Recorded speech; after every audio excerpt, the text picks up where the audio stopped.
کہ ایک آپ کے اوپر بلیسنگز اور رحمت دن کے شروع میں ہی پڑ گئی تو سارا کا سارا دن بہترین گزرے گا. اب ایک چیز ہے، نو ڈاؤٹ اس میں کوئی شک نہیں ہے کہ جو سارا دن بھی درود شریف پڑھتے ہیں وہ بھی بہت لکی ہیں، لیکن جب ایک چیز آپ کی صبح ہی صبح ختم ہو سکتی ہے، جسٹ لائک این ایکسپیرینس. اور پھر میں وہی کہوں گی کسی پہ کوئی زور زبردستی تو ہے ہی نہیں، ہمارے دین میں کوئی زبردستی تو ہے ہی نہیں کسی میں، دین میں اسلام میں زبردستی ہے ہی نہیں. لیکن ایک اچھی بات بتانا صدقہ جاریہ ہے. تو یہ بہن بھی یہی کہہ رہی تھی کہ وہ تمام لوگ جو کہ اپنی روٹین سے ہٹ گئے ہیں، درود شریف کم ہو گیا ہے ان کا یا اس طرح ٹائم سے ختم نہیں ہو رہا، تو پلیز وہ لوگ دوبارہ ہمت کریں، اپنے ان اچھے دنوں کو یاد کریں جن میں ان کے اوپر رحمت ہی رحمت تھی، برکت ہی برکت تھی. تو پلیز آپ لوگ ان دنوں کو یاد کریں اور واپس وہ دن لائیں، اللہ سے مدد مانگیں. اور ایک اور مشاہدہ میں شیئر کرنا چاہوں گی آپ لوگوں سے، اور یہاں سے آپ لوگوں کو بہت ہی بڑا ایک سبق ملنے والا ہے، آپ یوں سمجھ لیں، ان اے گڈ وے.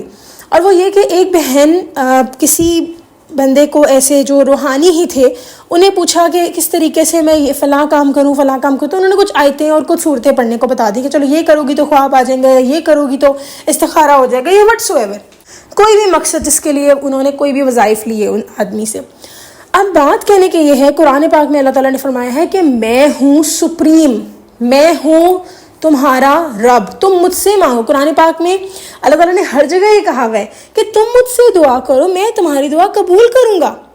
تو اب یہاں پر بات یہ آئی کہ یہ بہن کہتی ہیں کہ میرے ساتھ کچھ ایسا معاملہ ہوا کہ میں چاہتی تھی میں غیب کی چیزیں دیکھوں، یعنی کہ جو یہ جنات وغیرہ ہیں ان کو دیکھنا چاہ رہی تھی. تو انہوں نے بس دعا کی کہ یا اللہ میں یہ دیکھنا چاہتی ہوں. اور کیونکہ ماشاءاللہ یہ درود ابراہیمی پڑھ رہی تھی، دیکھیں اس کی برکت کتنی ہے، درود ابراہیمی پڑھنے والے کی ہر دعا قبول ہونے لگ جاتی ہے. تو انہوں نے یہ دعا کی اور اس کے بعد ان کو خواب میں یہ چیزیں نظر بھی آئیں، لیکن وہ کہتے ہیں نا اللہ جو کرتا ہے بہتر کرتا ہے. تو ان چیزوں نے آ کے ان کو ڈرایا اور کہا کہ تم ہمیں دیکھنا چاہتی تھی، لوگ ہمیں دیکھ لو. تو انہوں نے خانہ کعبہ کے غلاف کو پکڑ کے دعا مانگی کہ یا اللہ میں آپ سے معافی مانگتی ہوں کہ مجھے یہ چیز نہیں چاہیے، اور اس کے بعد ان کو خواب آنا بند ہو گئے. اب یہاں سورس دیکھیں، اللہ سے مانگا، اللہ نے فوراً عطا کر دیا، کوئی وظیفہ نہیں پڑھا، کوئی کچھ نہیں کیا.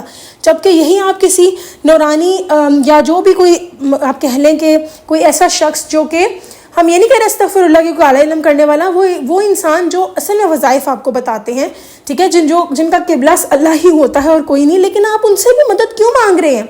آپ کو وظائف پڑھ کر اپنا معاملہ سیٹ کرنا پڑتا ہے. یہاں پر آپ نے دعا مانگی، بات مکمل.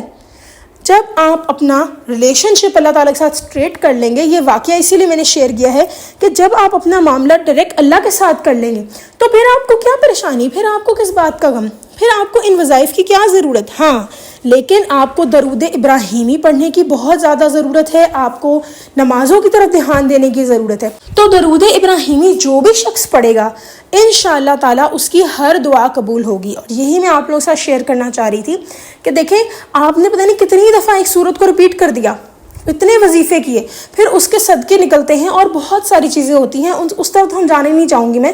لیکن درود ابراہیمی کے لیے کوئی اجازت نہیں. یہاں میں یہ بھی کہوں گی کہ میں آپ لوگوں کو کوئی نیگیٹو بات کی طرف نہیں لے کے جا رہی، ہر کسی کا اپنا ایمان ہے، لیکن میں ایک بات ضرور کہوں گی، اپنا قبلہ درست کریں. اگر آپ اسی چھوٹی سی اور اگزامپل دیتی ہوں، آپ کے خاوند ہیں، ٹھیک ہے، آپ کے ہسبینڈ ہیں، یا چلے وائف، اب ہسبینڈ وائف کو سوچ لیں، وائف ہسبینڈ کو سوچ لیں. اب یہاں پہ دونوں ہی ایک دوسرے سے سمجھ لیں، جو بھی آپ، اگر آپ میل ہیں تو آپ اپنی وائف سمجھ لیں، اگر آپ فیمیل ہیں تو آپ اپنے ہسبینڈ کو امیجن کر لیں. یہاں پر میں عورت کے حساب سے بات کروں گی. تو اگزامپل یہ ہے کہ آپ نے اپنے خاوند کو کہا کہ مجھے یہ چیز لا کر دو بازار سے، ٹھیک ہے، یا مجھے چلے کچھ پیسوں کی ضرورت ہے. آپ کے خاوند نے کہا ٹھیک ہے میں دے دیتا ہوں، بات ختم ہو گئی. اب آپ اپنی امی کو بھی فون کر رہی ہیں، اپنے سسر کو بھی کہہ رہی ہیں، اپنی ساس کو بھی کہہ رہی ہیں.